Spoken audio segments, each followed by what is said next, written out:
Good Saturday morning, friends. It's me, Terry Lambertson. This is what I have for you today. What I have for you today is another piece from Fran Di Terlizzi Potvin. What a great week. A double dose of Fran.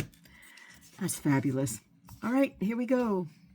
The other side of aging. We know our God is watching. Do his angels watch us too? Are they gathered in a huddle, watching me and you? Do they see us as we're squinting to read that tiny print? Refusing to need glasses, it's a sign we won't admit. Do they watch us as we tire, moving slower with each step? Do they see our bodies weaken the older that we get? If they're watching, I bet they see us, and someone coming soon. They're probably rejoicing with horn and harp and flute. While we try to hide our aging with wrinkled cream and dye, they see the change as good for us, for it means the day is nigh. The day will soon be coming when we'll be lifted from this earth and given brand new bodies, as it says so in God's word. So maybe instead of groaning, hiding, and complaining, we should see the beauty on the other side of aging. With every step we take, slow and maybe leaden, is another step that's closer to our bodies new in heaven.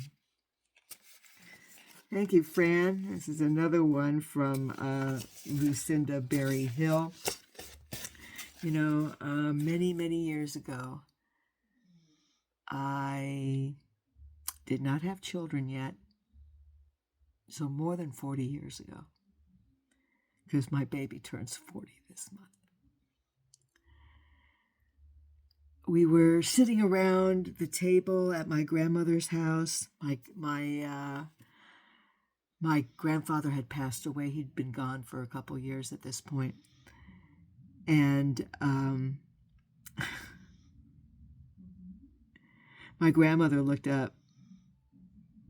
I think they were clearing the dinner course, and we were waiting to finish up the prayers and have dessert because it was Passover.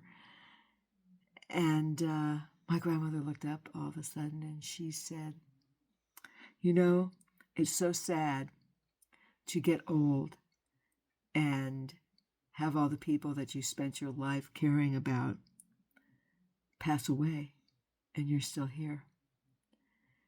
And I said to her, "It beats the alternative."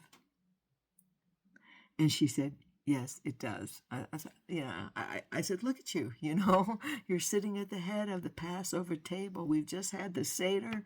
We've just had just said all the prayers, all the blessings, sung all the songs, read all the stories. You're surrounded by, your children and your grandchildren." And,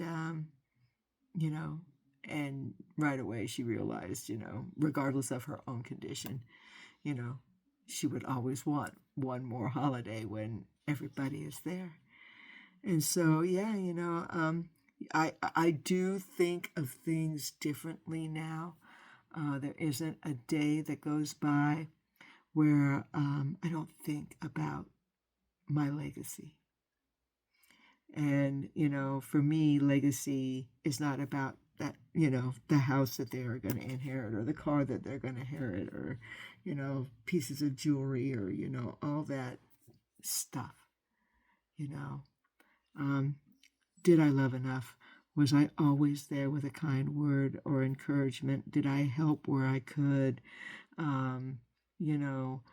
Was the advice that I offered sage?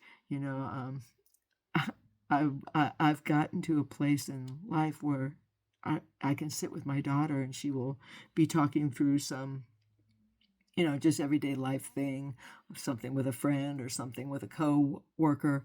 And I will hear those principles that I talked about again and again and again fall out of her mouth. Okay, very often I open my mouth and my mom comes out. There are times when I say to my husband, "I sound so much like my mother right now, I have to shut up." All right, you guys. I hope you all have a fabulous weekend. And I will be back with you on Monday morning for another Joyce Meyer devotional. I'll see you then, friends. Bye now.